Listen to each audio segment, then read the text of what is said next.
pode pegar eu tenho meu estabelecimento e determinar, por exemplo, fazer uma contagem. Em vez de eu pôr uma pessoa, como fazia antigamente no varejo, por exemplo, contando quantas pessoas passavam lá, hoje você sabe quem está passando pelo seu ponto, sua localização, que é uma das questões da Location Intelligence, né? Que é pontos e onde tá, e responder o onde, né? Sempre.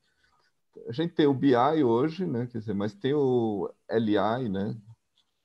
Que e não estão separados, né? Quer dizer, hoje o Location Intelligence você está falando com CRM, com Salesforce, com todo o seu database e, por sinal, a maioria das empresas tem a informação geoespacial. Quer dizer, hoje, quando você pergunta onde você mora, onde você estuda, onde você compra, tudo isso está muito ligado à questão location intelligence e comportamental. Só que a velocidade é muito grande, porque hoje você tem um device rastreando todo mundo o tempo todo.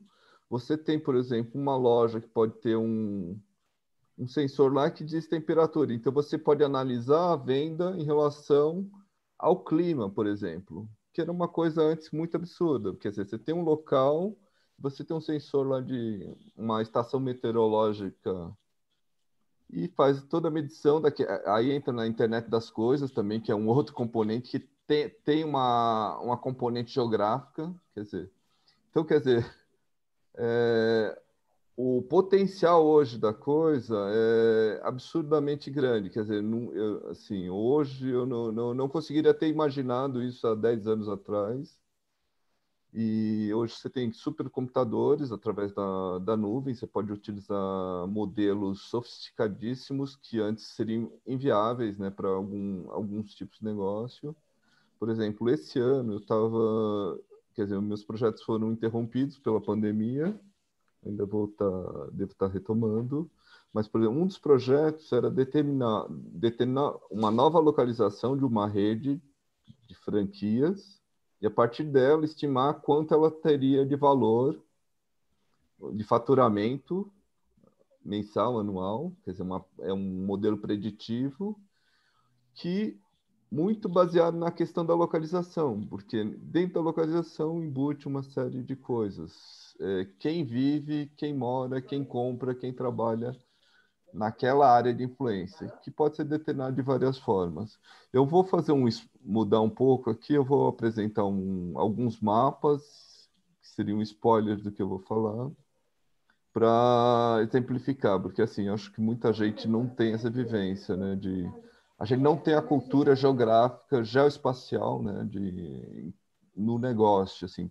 Muitas empresas aplicam, mas justamente por consultorias, né? Eu trabalhei em várias consultorias, Geografia de Mercado, Cognatus, Urban System, muitos vendors também dessas tecnologias geográficas.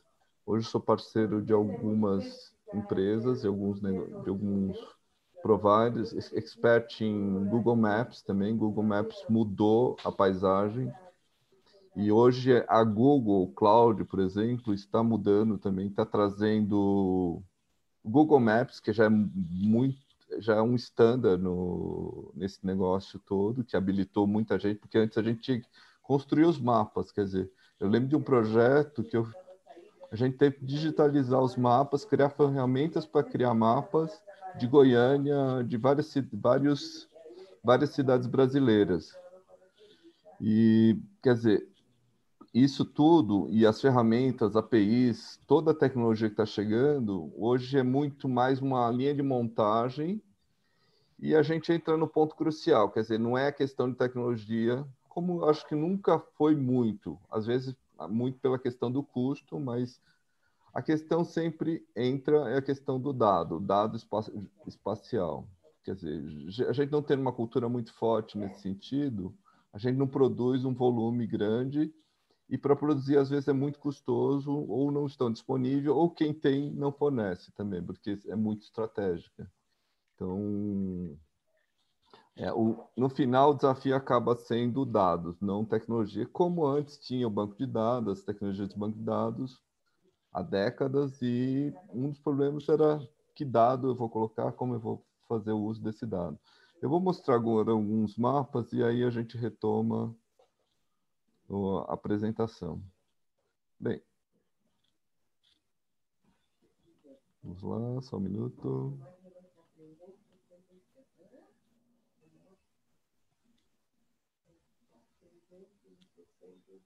Bem, aqui é um exemplo simples, é uma aplicação geográfica para indústria farmacêutica, onde eu tenho os médicos. Aqui, por exemplo, um mapa mostra o índice de desenvolvimento.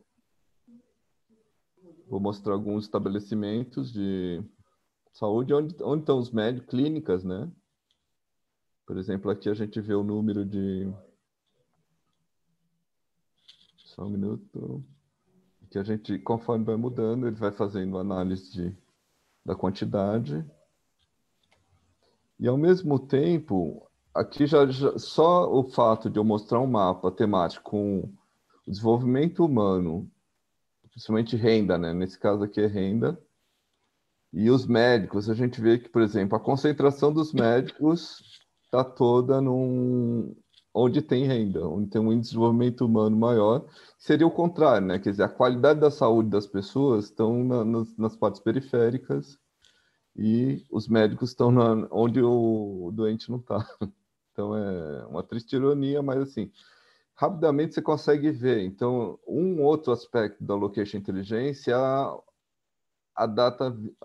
visualização de dados. Quer dizer, hoje o volume de dados é tão enorme e depois de fazer todo o crunch na estatística, nos R's da vida, nos Big Datas e Machine Learning, alguma forma você tem que obter esse insight, né? E uma das formas que eu vejo hoje é a visualização através de mapas. E tem várias formas, né? Por exemplo, vou mostrar aqui uma, eu vou tirar o... Aqui, por exemplo, eu tenho o tamanho da esfera baseado no preço da consulta do médico. Ou, por exemplo, eu quero saber a concentração, eu posso indicar uma clusterização. Quer dizer, aí eu consigo ainda ver qual é a aplicação disso. Isso é a aplicação para o representante ver as visitas e qual a concentração de visitas. Aqui eu empilho os médicos, quer dizer, uma outra forma de visualizar, que às vezes você tem um ponto, vários médicos no mesmo prédio, então isso é um problema, porque às vezes você está vendo um ponto, mas não está vendo a concentração. Então, o que eu quero exemplificar aqui, muito simplesmente, é mostrar a questão da visualização. E assim, hoje a riqueza de visualização através do mapa é muito grande. E o poder de... A questão da location intelligence sempre esteve associada à estatística, o pessoal chama geoestatística e tal, mas está dentro de uma multidisciplinaridade da coisa, né? Então, quer dizer, sempre teve matemática, geografia, história também, porque, quer dizer, a questão do mapa evolui em relação ao tempo, né? Então, quer dizer, existe o X, Y, Z, ou latitude, longitude, altitude, mas também existe a dimensão temporal, né? Quer dizer, a evolução, por exemplo, a população se desloca no território, por exemplo, a cidade de São Paulo. Em determinado momento, o epicentro era o centro da cidade. Em determinado momento, era a Avenida Paulista. Agora, num novo momento, é Faria Lima. E isso está indo no sentido da Berrini até, provavelmente, Santa Amaro. Então, quer dizer, a cidade se desloca até pelo nível de concentração de riqueza, facilidades, uma série de coisas, mercado imobiliário, quer dizer, tudo tem um impacto, né? Quer dizer, então, a questão de variáveis também é muito grande, né? Vou mostrar mais um mapa, falando do mercado imobiliário. Por exemplo, aqui eu mostro um mapa, questão do lançamento, e assim, a cor baseia, por exemplo, tem uma legenda aqui, o total de unidades. Então, tem uma representação, eu consigo, só um minuto, eu consigo determinar, eu quero analisar uma área de valor,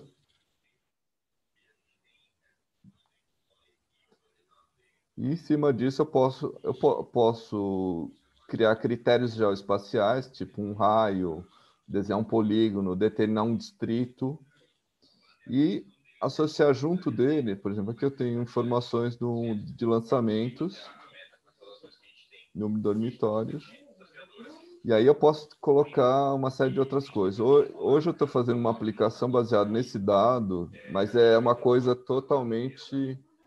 não é voltada ao mercado imobiliário. É analisar... é um projeto de entrega porta a porta para condomínios, e aí em cima do dado de lançamentos imobiliários, mercado imobiliário, eu sei qual número, quantos blocos, quantas unidades eu tenho. Ele basicamente precisa disso, o índice de verticalização, número de pessoas que têm uma determinada atuação, área de influência, e basicamente é assim, é um dado que tinha uma outra aplicação, que são para incorporadores, imobiliárias, vai ser usado para uma questão de marketing, quer dizer, mas no final, vamos lá, mostrar mais um. Essa aqui é um outro exemplo. Chamamos lá. Esse aqui foi o projeto do BID, que aí entra a questão temporal, que foi os casos era um projeto preditivo que visava analisar a próxima infestação do Zika, né? Quer dizer, o outbreak, né, do Zika no verão. Isso foi feito um projeto junto com a Fiocruz.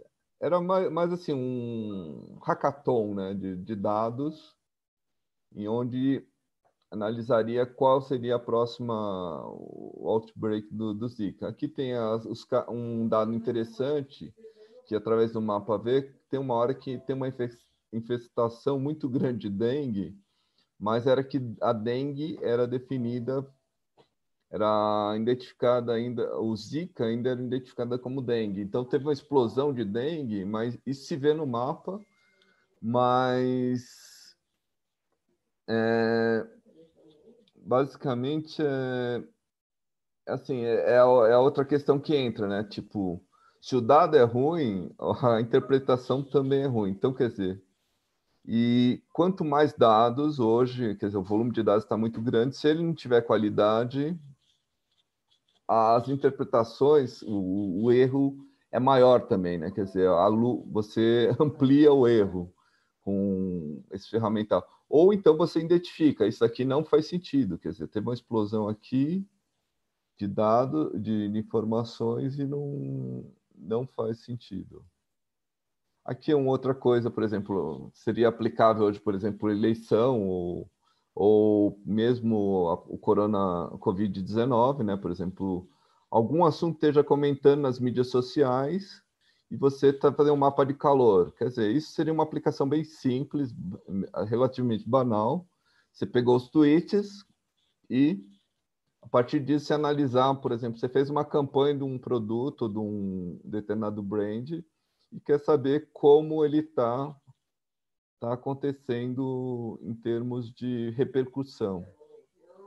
Quer dizer, é você juntar o virtual e o real, né? Quer dizer, você fazer esse link. Que eu acho que esse é um grande desafio. Quer dizer, hoje você tem os apps em todos os mobiles, diferentes apps. Por exemplo, hoje do posto de gasolina Ipiranga, você tem lá o app Abasteça Aí, e você tem uma série de informações de consumo seu e também as localizações de onde os seus postos são, os postos que você utiliza para se abastecer, né? Então, quer dizer, o nível de informação hoje é inimaginável, acho que uma década, ou até menos, se for pensar. Mas uma década seria é um tempo hoje bem grande, né? Quer dizer, e a maior quantidade de informações está sendo gerada nos últimos anos, o volume, né? Então, isso também é um aspecto importante que eu queria explicar. Deixa eu mostrar alguns outros tipos de mapas. Aqui vai ser uma passada bem rápida. Esse aqui é Madrid, tráfego, por exemplo. Esse daqui já é uma coisa de distribuição, centros de distribuições versus lojas. É uma aplicação típica, que aí você determina uma série de coisas. E o principal é o custo, né? O custo e volumes, previsão, tudo, em termos que muito é baseado na questão de geografia, né? Custo de frete, custo de localização, tudo isso. Vamos pro próximo. Aqui eu vou pular esse, que esse daqui já é uma questão da comutação, né? Onde trabalha, para a empresa analisar onde estão seus colaboradores, que hoje também mudou, né? Com a pandemia 2020, quer dizer, a gente vai ter um novo paradigma. Então, são coisas... Mas, assim, o que eu quero mostrar muito forte é que, assim, a quantidade de aplicações, de possibilidades de aplicações hoje, e você usar isso muito rapidamente, e até a prova disso é que as ferramentas novas de BI, as mais recentes, elas estão incorporando o geoespacial de uma maneira muito intensa, porque você não consegue entender a informação sem a componente geográfica, em alguns casos. Em alguns tipos de negócio, isso é praticamente impossível, porque a geografia também carrega muito do comportamental, né? Quer dizer, então é muito importante entender isso. E hoje, por exemplo, você tem dados, aqui, por exemplo, é uma área de influência de uma loja, e você comparado com... Se analisar a concorrência também, porque existe sua área de influência, por exemplo, hoje no Brasil, por exemplo, você vai montar uma concessionária, você quer ver se tem tem a questão da concorrência e a própria canibalização, quer dizer, tem uma lei que você é uma GM da vida, uma Peugeot da vida, você tem que colocar as concessionárias uma determinada distância, tem uns determinados parâmetros para não haver concorrência entre elas, porque você está vendendo a concessionária, seria um tipo de uma franquia, né? E você não pode ter uma próxima concorrendo você com você mesmo, a sua marca, né? Então, isso também é uma das aplicações, uma aplicação clássica, né, de você analisar a concorrência, a influência da concorrência ou a própria canibalização, né? E você também saber onde... Às vezes você faz a canibalização justamente para liberar da concorrência, né? Então, a imagem do xadrez ainda vale para a coisa do Location Intelligence, porque assim, ele sempre parte da estratégia. Quer dizer, eu acho que ele atua no... Você tem atuação... O mapa vem da estratégia, mas assim, você tem no tático e tem no operacional também.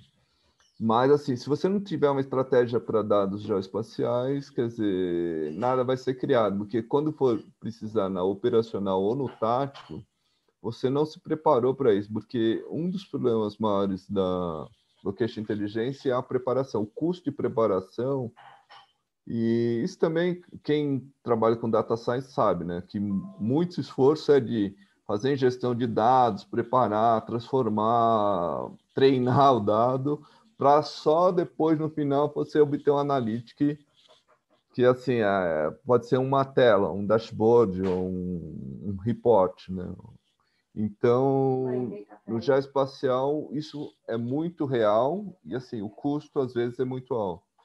Então, o que a gente habilita muito é justamente essa coisa da criação de dado. Tem que estar, no primeiro ponto, tem que estar na estratégia. Se você não tiver na estratégia da empresa, criar esse dado, você vai ter que, em algum momento, você vai ter que parar e falar, não, para a operação, vamos fazer esse projeto, tem que...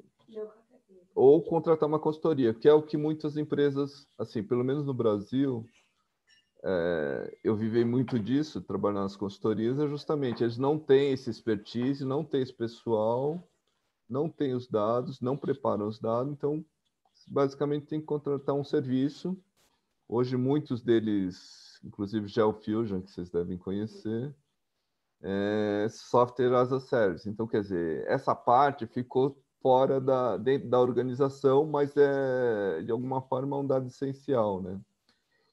E aí, qual o problema disso? Às vezes, você não consegue fazer a integração dos seus dados, você tem muitas informações com características geoespaciais, e você não consegue fazer a união, porque parte da análise está no terceiro, né? Não que sou contra, mas assim, o grau de integração, você não consegue integrar sua nuvem com um serviço software as a service, muitas vezes. Estou falando aqui no Brasil, porque fora tem grandes possibilidades. A gente trabalha com uma tecnologia que permite eu estar falando com Salesforce, com conectores de banco de dados, Big Data. Então vamos para o próximo aqui. Aonde você localizou a cobrança de corretagem? Só para eu entender. Assim, muita coisa também, por exemplo, hoje tem fundos de investimentos, achar terrenos e investir nesses terrenos, você precisa fazer uma valorização e uma previsão, porque a cidade, como está deslocando, em determinado momento ela vai atingir um determinado valor ou não vai ter estoque de terrenos, por exemplo. Então a gente tem... Realmente a gente não cobra. Aqui mais um outro mapa. Aqui é já um analytics da Vodafone, né? Quer dizer, a gente tem as lojas, tem a cobertura, e aí você tem uma outra forma de visualização de mapas, né? Quer dizer, você tem uma matriz e você consegue...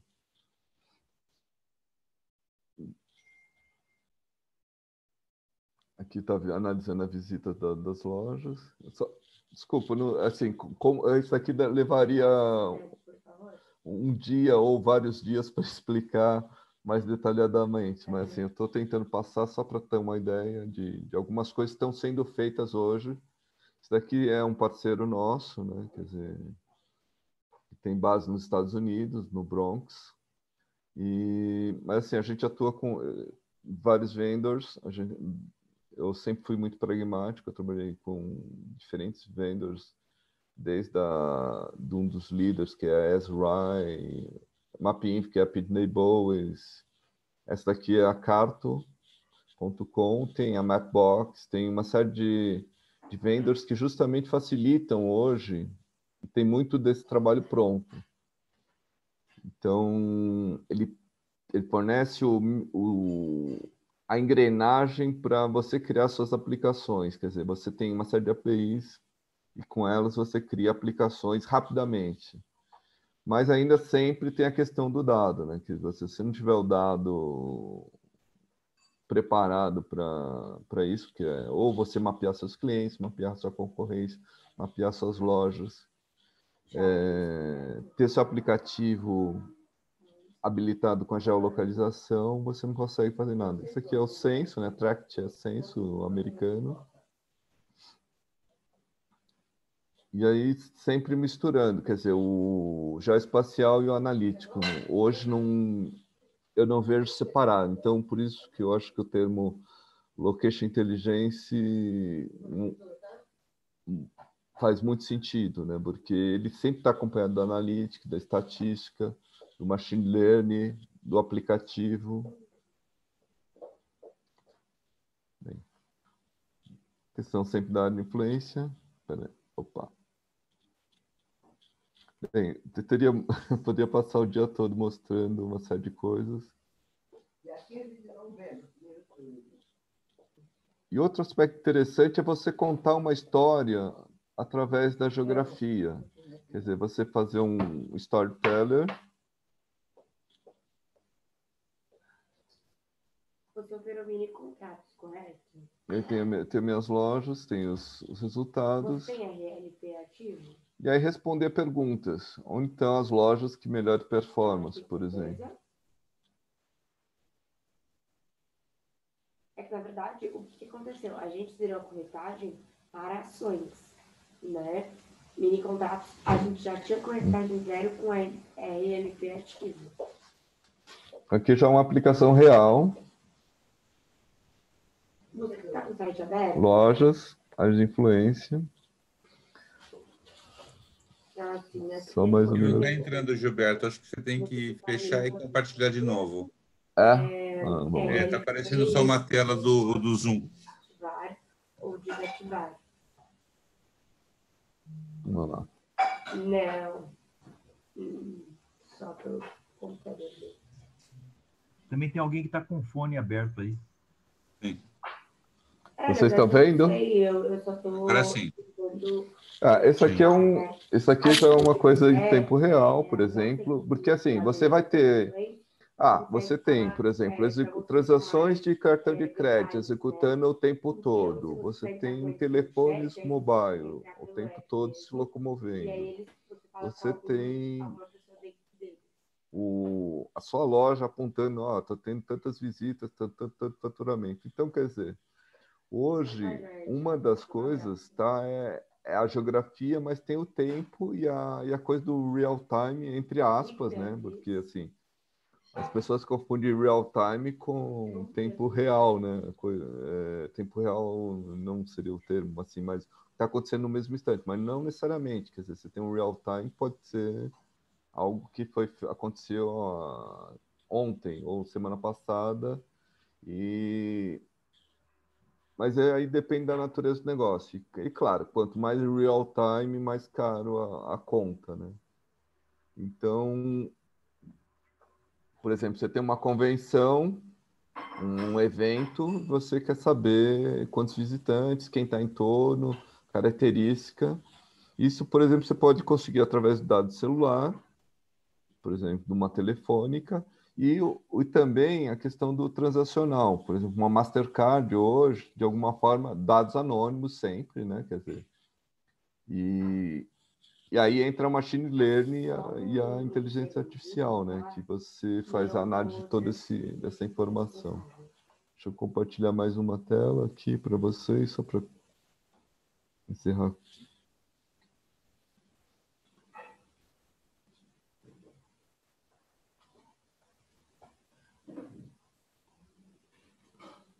Pronto, voltando aqui, ó.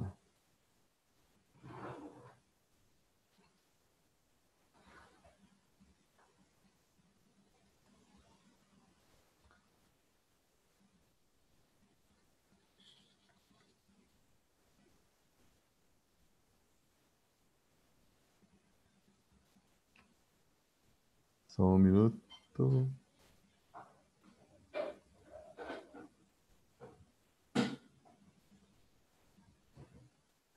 Ô, Gilberto, enquanto você traz as telas, a dificuldade é o dado, né? Não, então, o dado espacial e a questão da cultura, né? Eu acho que a cultura da utilização desse tipo de informação ele já deveria ser criado junto com o dado, porque depois você associar essa componente, às vezes fica inviável. Apesar que tem métodos de fazer, quer dizer, mas o esforço seria muito maior. Mas o dado é a questão. E até, assim, a gente não sabe se vai ter censo, quer dizer, 2020 era o ano do censo, que é um dos fatores, assim, é uma base, você começa pela geodemografia, para depois fazer todo o resto, né? Quer dizer, então a gente tem um problema também do nosso censo, que assim, eu tenho dúvida se o censo traz os dados pertinentes, principalmente a questão de negócios, né? Então, o grande desafio é o dado. Mas, assim, está se produzindo muito dado em termos de aplicativos, em termos de uma série de transacionais, quer dizer, a questão do mobile está trazendo o analytics do e-commerce, de algumas dados extraídos, quer dizer, a quantidade de dados é muito grande, mas assim, às vezes não tem essa associação geoespacial. Isso que eu acho que é um problema, é um desafio. E assim, eu acho que antes disso é a questão da cultura. Na própria estratégia da empresa não ter uma abordagem geoespacial. Eu acho que isso ela teria que ter em algum determinado momento o sistema nascer, ó, ele está habilitado a isso, como está acontecendo hoje com os BIs. Os BIs já estão começando, já não se pensa em BIs sem a componente geográfica. Pessoal, estou aberto a perguntas, assim. Desculpa pelo tempo, assim, tinha muito o que falar, mas assim, não, foi mais para dar uma ideia do que se pode ser feito hoje e de várias formas. Então, quem tiver alguma pergunta, fique à vontade. Palavra aberta para quem quiser agora.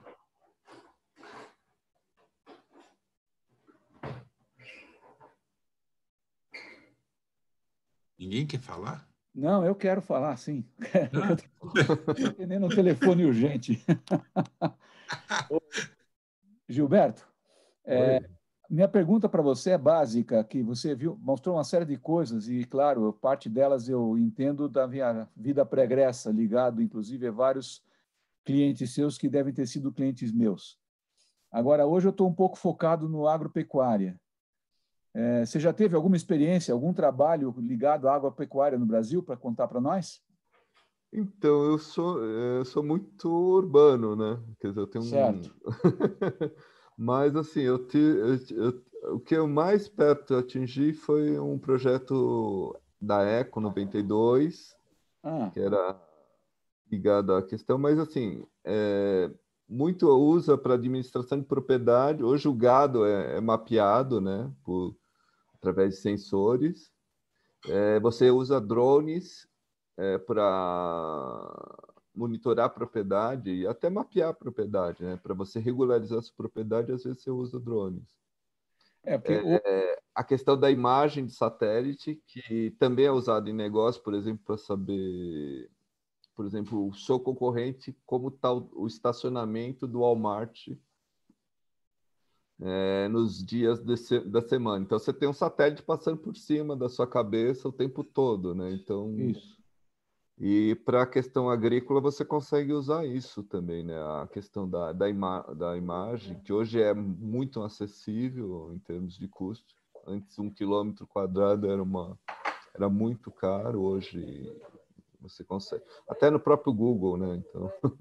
Então, ainda não houve, mas eu pensei, por exemplo, esse último censo agrícola, de toda a demarcação das terras e redocumentação de todas elas, à luz também do que você possa medir pela localização, talvez pela quantidade de gado, o tipo de plantação e quanto que eles têm de área preservada. Quer dizer, lembrando do Eco 92 que você citou, é uma das questões que está muito em voga, né?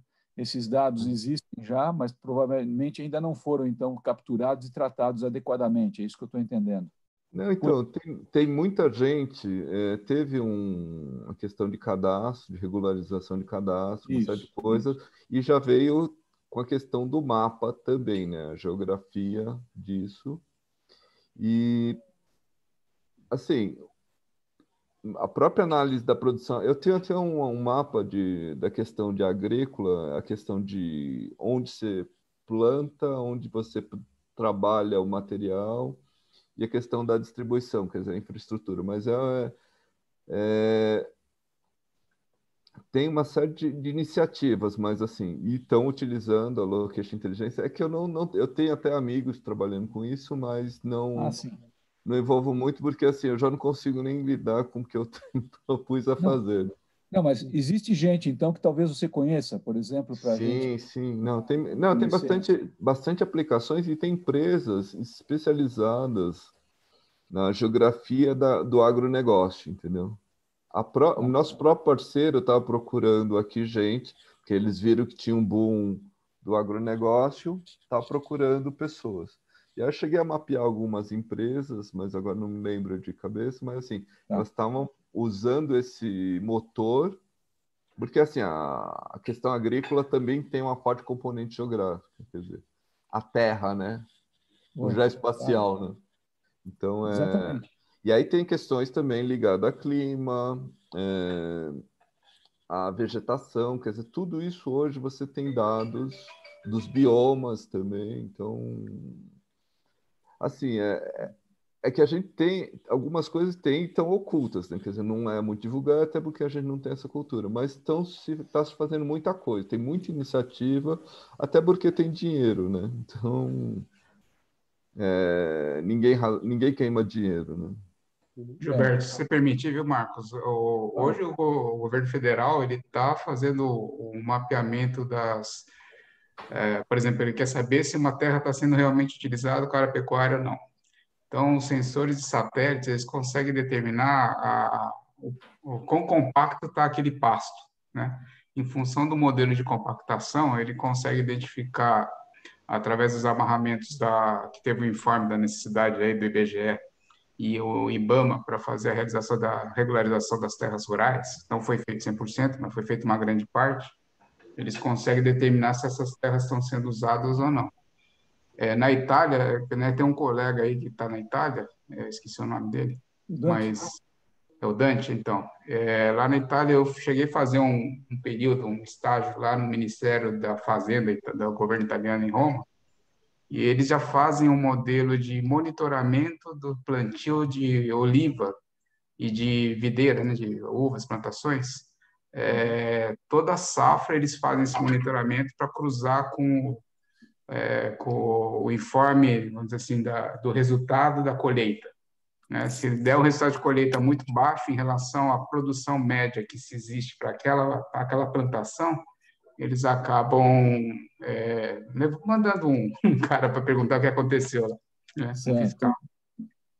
E aqui agora, que nem o Gilberto falou, na área pecuária, a gente teve uma reunião com o MAPA, há uns 2 meses atrás, com o Ministério da Agricultura, e eles já estão fazendo um monitoramento junto com os co-associados da JBS e BR Food para o monitoramento de gado no rastreamento. Até assim, já está indo para uma migração que eles estão considerando como IoT, porque tem a demanda necessária em relação ao rastreamento da carne para exportação para a Europa, que tem exigência aí de cumprimento até 2022, né? Então, na área do setor da agropecuária tem bastante coisa, viu? Assim, aqui na Itália, o que tem são empresas de nanosatélites, né? Uma delas é a nossa cliente aqui.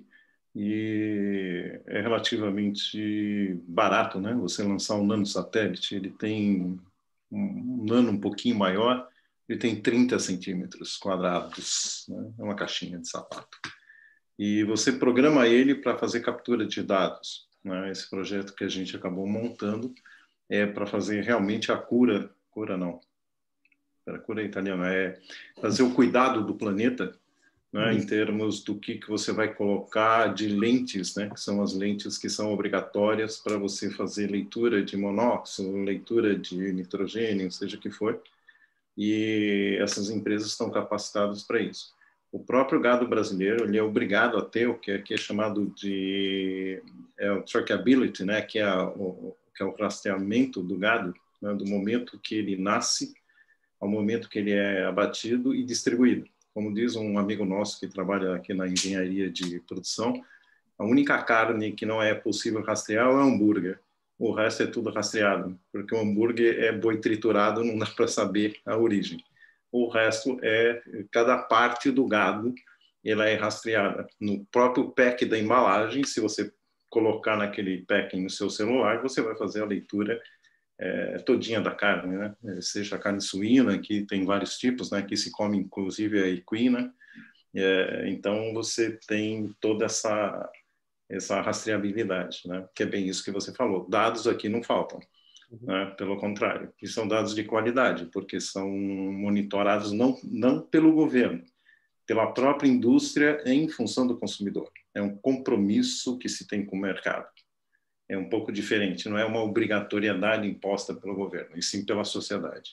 É o consumidor determinando isso, né? Sim, sim. Porque a questão ambiental, nos próximos anos, vai ser fundamental, e entra a questão, assim, Uhum. sempre já espacial, né? Quer dizer, É, então, isso aí é fantástico. Se você olhar, pesquisar, colocar empresas de satélite, nanosatélite, tem um site que tem lá mais de 100 empresas colocando satélites no ar. Hoje tem cerca de 230 satélites circulando a Terra. Um satélite desse roda a Terra em 90 minutos, de acordo com a órbita projetada. Então, o que ele coleta de dados de acordo com o que ele foi programado é uma coisa absurda. Cada voltinha que ele dá na Terra, né? Ele dá voltas helicoidais, né? É uma volta, mas é uma, né? Ele faz uma hora uma curva assim, a outra ele faz ao contrário, e vai capturando dados, né? E esses dados todos você vai buscando, monta o seu dashboard para fazer acompanhamento daquilo que você precisa, né? Ou daquilo para qual a missão dele foi projetada, né? Então, as lentes deles também são lentes potentes. Uma lente chega a custar 300 mil euros só para fazer a leitura, seja do que for. Então, é bem interessante. Dados aqui, você ia se divertir com eles. Você também, Marcos. Ah, legal. Gilberto, eu queria fazer uma pergunta para você, Paulo falando.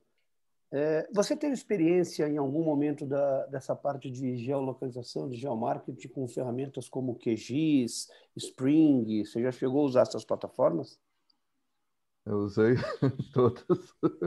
QGIS então, isso é um aspecto que eu acabei não comentando, porque assim, na parte do negócio tem uma dinâmica diferente, mas assim, o open source hoje está muito forte. Tem o PostGIS, eu utilizei o QuantumGIS, que é open source, GeoServer também, um open source muito utilizado. Todos traçam polígonos? Sim, sim. Mas no final, quando você vai trabalhar, no final você acaba usando a API do Google, pagando o Google com todo prazer, usa a cota lá e paga quando precisa utilizar além da cota. Mas assim, tem o QuantumGIS é o ArcGIS-like, né? Eles fizeram um projeto, mas é muito similar ao ArcGIS da Esri. Usei também o MapInfo, né? O MapInfo é muito popular na questão de negócios. O MapInfo já não é open source, né? Não. Mas hoje ele é um custo bem baixo em relação... Talvez a gente tenha um amigo em comum, não sei se você conhece um estatístico chamado Silvio Gonçalves. Ele trabalhou muito com a gente, principalmente nessa parte de geomarketing, né? A gente, lá atrás, nos anos 2000, a gente arrumou um jeito para higienizar a base do MapInfo, que era em DBF, né? E a gente usou ferramentas de data cleansing que a gente tinha desenvolvido na época para padronizar os dados do MapInfo, porque tinha um erro muito grande. Quando você importava uma base, a geolocalização era ruim, porque o dado entrava padronizado e o próprio dado do MapInfo não era higienizado, né? E aí tinha um processo de... Aí nós tivemos que arrumar um jeito de extrair a base do MapInfo, higienizar, importar de novo e cruzar higienização com higienização, que seria laranja com laranja, né?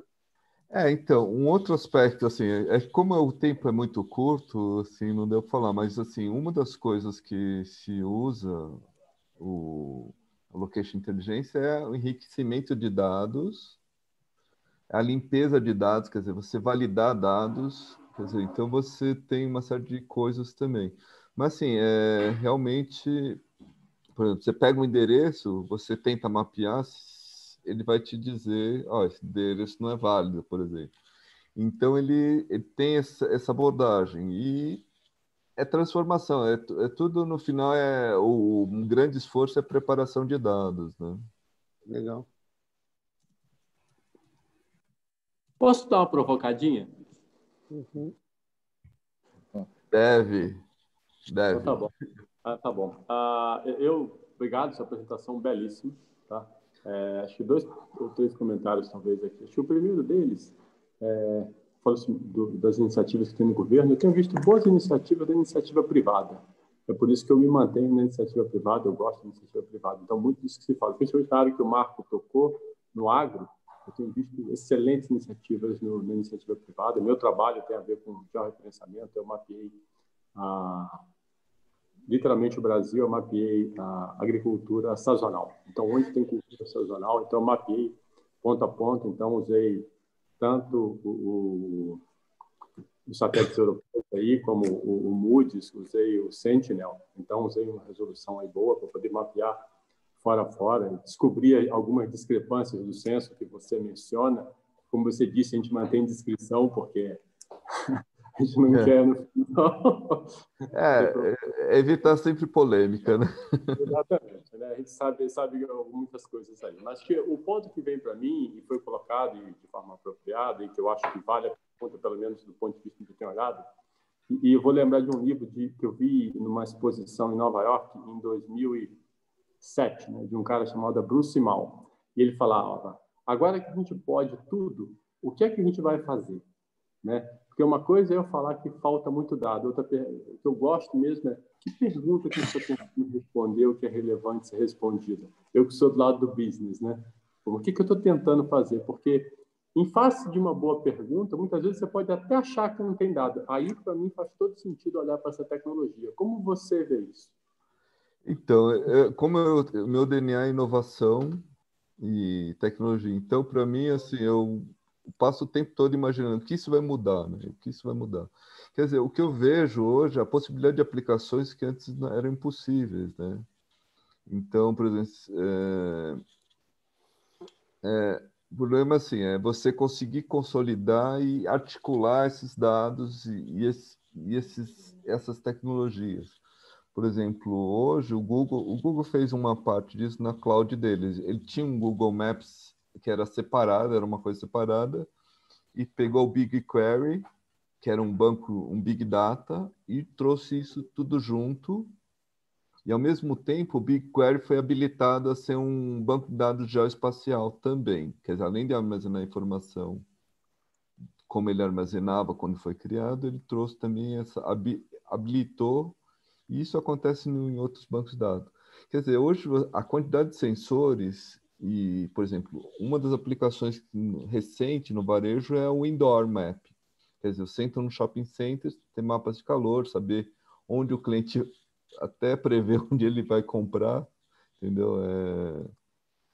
Assim, o que eu vejo nisso, assim, hoje é a possibilidade, as oportunidades. Estão se criando empresas novíssimas na área de location intelligence, quer dizer, empresas que você nunca imaginava poder existir em termos de anúncios, mesmo varejo, mesmo telecom, hoje, uma monetização dos dados passa pela questão geoespacial.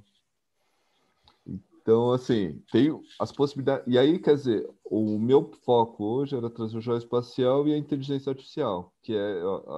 E, por exemplo, poder computacional, que antes era uma restrição para essa área, não é mais. Então, você fazer esse cross do geoespacial, inteligência artificial, data science, tudo isso e criar algo totalmente novo. Então, as oportunidades estão muito grandes agora e prova disso é o número de startups que surge todo dia, né? Quer dizer, eu estou aqui meio não falo em Vale do Silício brasileiro, né?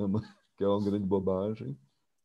Mas, assim, eu estou na região que cada hora tem as incubadoras, tem um INSPER aqui do lado, tem o Cubo do Itaú, tem um monte de empresas de tecnologia. Então, e assim, eu vejo cada coisa nova e muitas já estão com a questão, um aplicativo banal tem a questão da Geolocation Intelligence, que também vai para o Analytics, né? Quer dizer, tudo isso que é criado, as aplicações, as empresas novas, elas têm muito forte a questão do Analytics, e nesse Analytics está indo o geoespacial.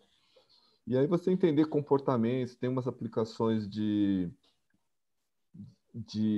você fluxo de pessoas e você conseguir ofertar, fazer anúncios, push notifications, baseado em uma série de coisas mais ligada à inteligência artificial e à localização, o comportamento na localização. Porque alguém veio de algum lugar, foi para algum lugar, comprou em algum lugar, dormiu em algum lugar. Então é isso. Assim, as possibilidades hoje são absurdas, absurdas, absurdas.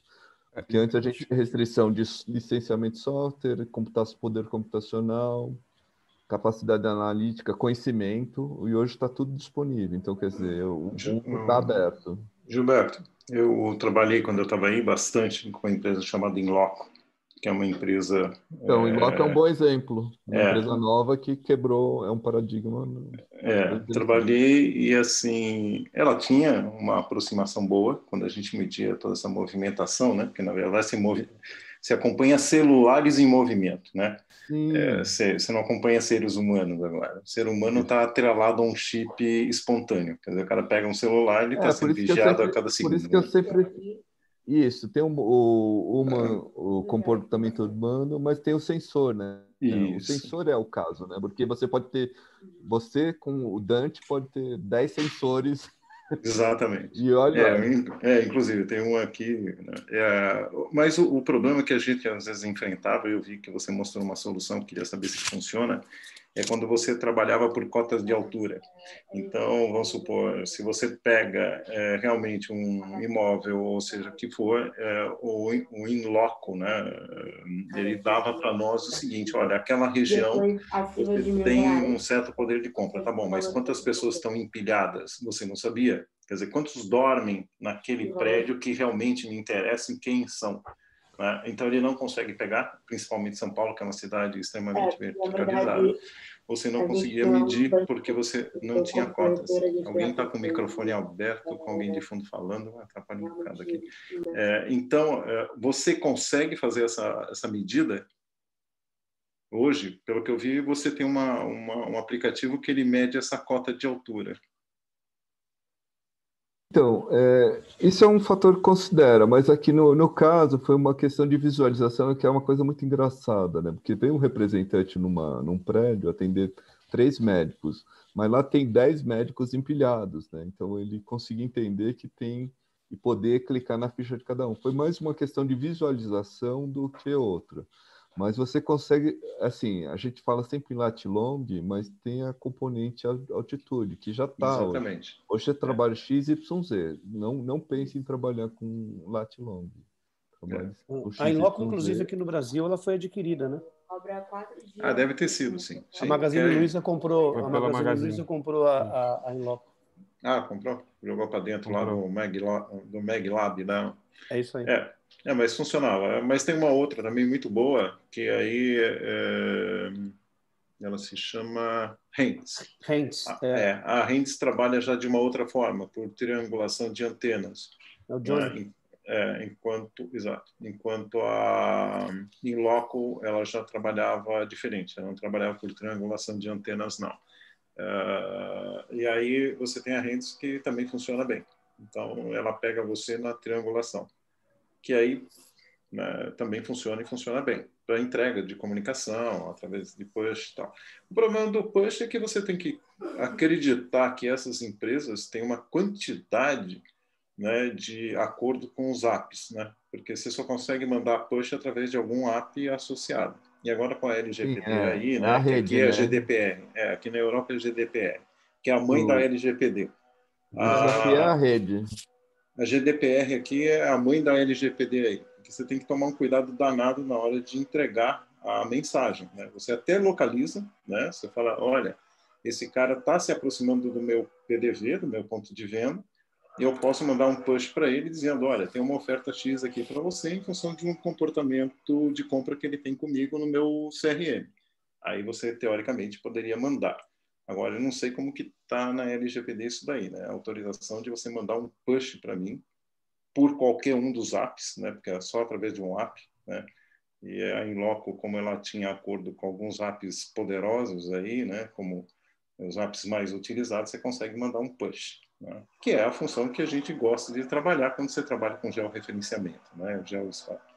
Aqui no Brasil, né, a LGPD não permite, Dante. Não, né? Não, eu lembro da LGPD. Então, LGPD é um horror. Não, eu participei desde o começo, né, Edu? Desde a época que era um PL, um projeto de lei, aquela coisa que ficava quase que acabou com toda a liberdade aí. Mas ela foi espelhada aqui na GDPR. Também é um grande desafio hoje, quem lida com dados em qualquer área, inclusive geoespacial. Sim. A gente arrumou uma saída alternativa para fazer os impactos em pessoas...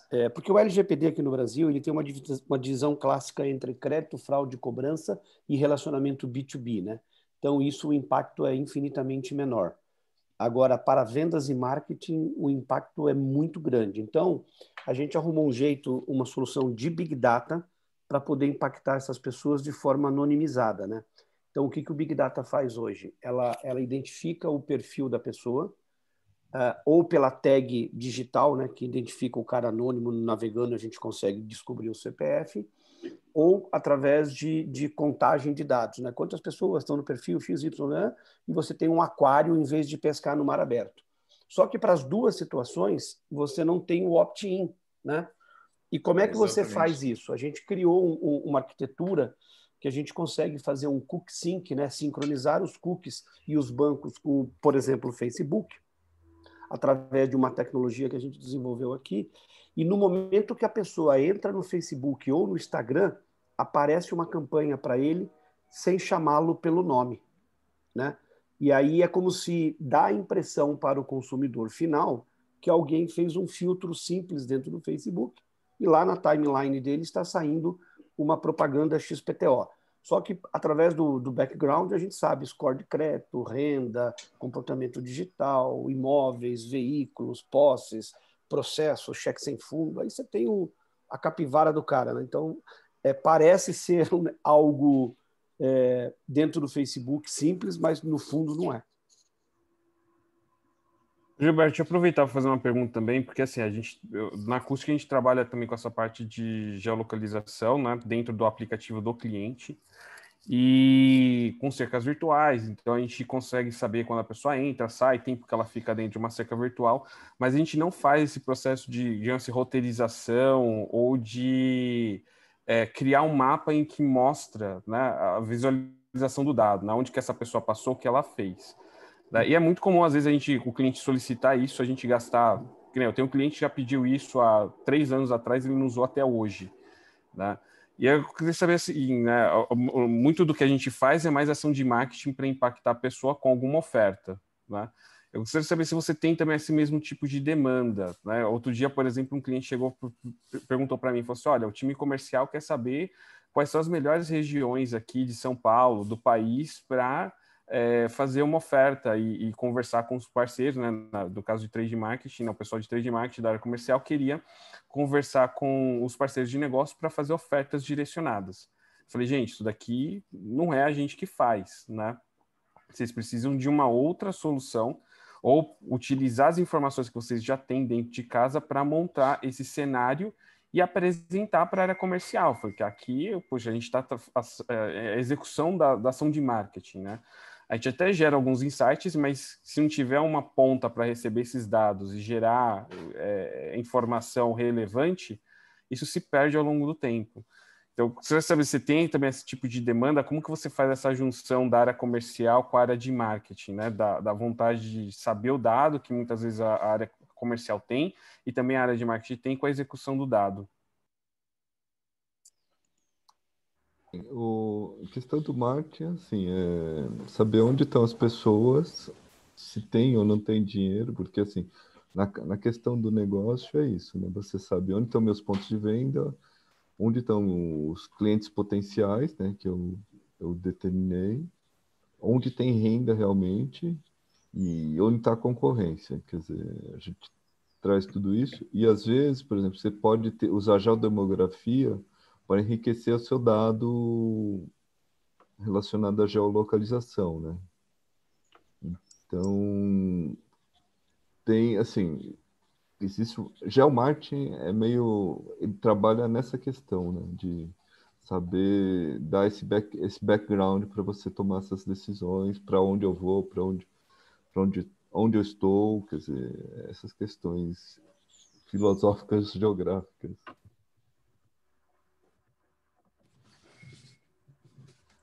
Ô, Gilberto, posso fazer uma perguntinha ainda, Fábio? Dá tempo? Aproveita, temos mais 15 minutos. Tá. É uma pergunta rápida, assim, Gilberto, minha mais curiosidade, com essa entrada aí dos monitoramentos, responsabilidade de resíduos e tudo mais, algumas indústrias a gente vê que estão preocupadas em fazer o rastreamento, né, dos seus produtos de uma forma geral, e também garantir aí um SLA para eventuais sistemas de serviços, né, contrato de serviço. Você tem tido esse tipo de demanda já das indústrias? Como que você está vendo isso? Eu, por acaso, eu dei uma consultoria na questão das lâmpadas. Teve uma lei que, um tempo, que teria que começar a recolher as lâmpadas. Questão, já faz algum tempo, acho que faz 2, 3 anos. Mas, assim, e aí achar os pontos de coleta, né? Determinar os pontos de coleta, criar regiões, tem uma série de regulamentações, né? Para você coletar, e tem um programa de expansão das cidades na primeira fase, segunda fase, terceira fase. E toda essa solução foi baseada em geografia, porque assim, você tem que ver a população, o número de residências, uma série de coisas, para determinar, por exemplo, os pontos de coleta. E onde tem, por exemplo, os parceiros, no caso do sindicato lá dos fabricantes dessa parte de iluminação, né? E aí, em cima disso, você falar, eleger alguns, porque aí precisaria ter uma determinada espaço, algumas coisas para colocar a área de coleta, e também a distância, né? Porque às vezes não ficaria... Tem áreas coberturas, né? Para determinado número de habitantes, uma quantidade de pontos de coleta. Então, essa foi a minha experiência mais perto. Não é o meu core business, mas acabei dando uma assessoria e até fazendo algumas propostas para esse projeto. Uhum. Agora, a qualidade cartográfica que hoje tem disponível privada para o Brasil, né? Estou pensando mais para a região norte, para a região mais desprovida de informação. Privada, né, que a gente possa adquirir ou coisa parecida. Eu estou bem desatualizado disso, mas como que está isso numa escala 1 para 2.000, por exemplo? Há disponibilidade dessa base cartográfica para cruzar com as referências aí de ortofoto ou coisa parecida? Você tem algo assim? Então, o que a gente usa geralmente as APIs, né? Here, Maps, Google Maps, TomTom. E, assim, eles têm as bases são de qualidades, né? Mas é mais na área urbana, né, Gilberto? Na área rural a gente tem um pouco de deficiência para isso, né? O rural cai no IBGE, no Ministério da Agricultura mesmo, ou nas secretarias de agricultura, porque tem alguns estados, por exemplo, o Rio Grande do Sul tem um foco muito na vinicultura, por exemplo. Então, eles começam a trabalhar muito mais, dando mais atenção a esse dado, né? Mas, assim, eu não consigo falar muito sobre isso, porque realmente assim, location inteligência aplicar negócio, assim, porque pelo fato de você ter um DNA urbano e, assim, tô na cidade de São Paulo que parte das pessoas só falam em negócio, né? Então, obrigado. É isso. Gilberto, se me permite complementar, essa questão da base cartográfica que o Kenzo está se referindo, aqui no Brasil, a fonte principal dessas informações, até urbanas, mas extra-urbanas, é a base cartográfica do Exército. Existe o BDGEX. O BDGEX ele é acessível, você faz um cadastro lá e você pode acessar várias informações. E essa base do Exército é a base que é usada como referência pelos vários órgãos aqui no Brasil, tá? Ok. Isso. Teve até a questão do dado espacial, foi um dos participantes ativamente foi o Exército, né, na questão de criar um padrão nacional para os dados geoespaciais, né? A infraestrutura de dados geoespaciais, um dos integrantes foi o Exército. Isso está bastante evoluído. Pode falar, desculpa. Não, então, assim, eu fiz diversas aplicações, mas assim, sempre muito focado em negócio. Então, o negócio, assim, às vezes o mapa é muito tosco, é muito rápido, mas ele quer bater as cores lá ou então os clientes, ou então não sei o que lá, e assim, muita questão da precisão que tinha antigamente do sistema GIS é deixado de lado. Então, quando é negócio, location de inteligência é outra dimensão, né? E às vezes esses mapas também, né? Google Maps, Here, TomTom, que esses são mapas digitais, globais, porque assim, como a questão do tweet, por exemplo, a gente pode estar falando das eleições municipais aqui de São Paulo, mas tem um tweet lá de Tóquio, outro de Nova York, outro de Berlim, outro de Madrid, outro de Milão. Então, quer dizer, os mapas nesse tipo de aplicação são muito mais esses mapas, esses engines de mapas, né? Tipo APIs, RIA, Google Maps, TomTom. E tem o OpenStreet, né, que é um open source que às vezes é muito utilizado porque às vezes tem a questão do custo e ele atende a algumas aplicações que não precisam tanta, ou address match, alguma coisa nesse sentido.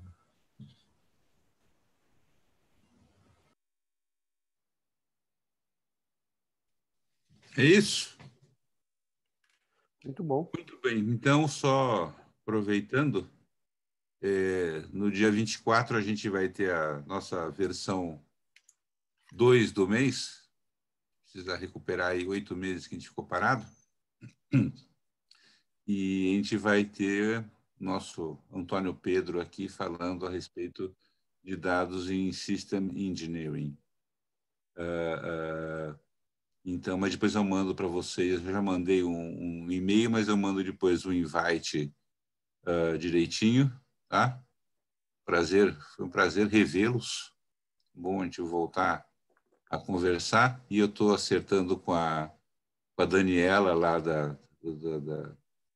do LabMec, o pessoal que está aí do LabMec, para estar presente aqui na primeira quinzena de dezembro. Tá? E aí eles vão contar o que eles estão fazendo lá com dados para as previsões macroeconômicas. Inclusive, Lawrence, eles têm um negócio muito interessante em cima de discurso e de linguística e de acompanhamento semântico, que eu acho que vai bater aí com a sua semiótica. Em cima da pinta. Exatamente isso aí. Então, como que eu uso todo esse discurso aí para poder prever alguma coisa? Ou seja, como que a gente vai trabalhar dados não estruturados? Ok? Queria agradecer mais uma vez o Kenzo por disponibilizar para a gente aqui a plataforma para a gente se encontrar. Tá? E qualquer coisa, algumas pessoas... tinha algumas pessoas que não estavam que eu adicionei no LinkedIn. Depois eu vou mandar para vocês o convite, porque a gente tem um grupo dentro do LinkedIn do Clube de Dados. Tá? Inclusive, se vocês quiserem publicar coisa lá, fiquem à vontade, tá? Sempre são bem-vindos. Tá? Agora, não encontrei ninguém do LabMec no LinkedIn. Vocês precisam começar a abrir o LinkedIn de vocês aí. Nem a Daniela, nem o Cássio. Então, depois vocês falam para eles assim, gente, abre um LinkedIn na vida porque é o caminho. E se alguém não estiver participando, também é só entrar no LinkedIn, fazer busca Clube de Dados e pedir para entrar no grupo. Tá bom? E dá um oi para o Felipe, que chegou aqui depois. Tudo bom, Felipe? Tudo bom, Fábio? Desculpa o atraso para manter a tradição de atrasos até em reunião online. Eu consegui atrasar em reunião online, cara. Fantástico. A gente gravou a apresentação do Gilberto até aqui, então depois o link eu disponibilizo lá pelo grupo. Perfeito, obrigado. Ok? Então é isso. Muito obrigado. Bom dia para todos. Prazer em revê-los. Bom dia, pessoal. Bom dia, pessoal. Obrigado. Bom dia, até mais, gente. Valeu, Márcio. Valeu, tchau, tchau. Tchau, tchau.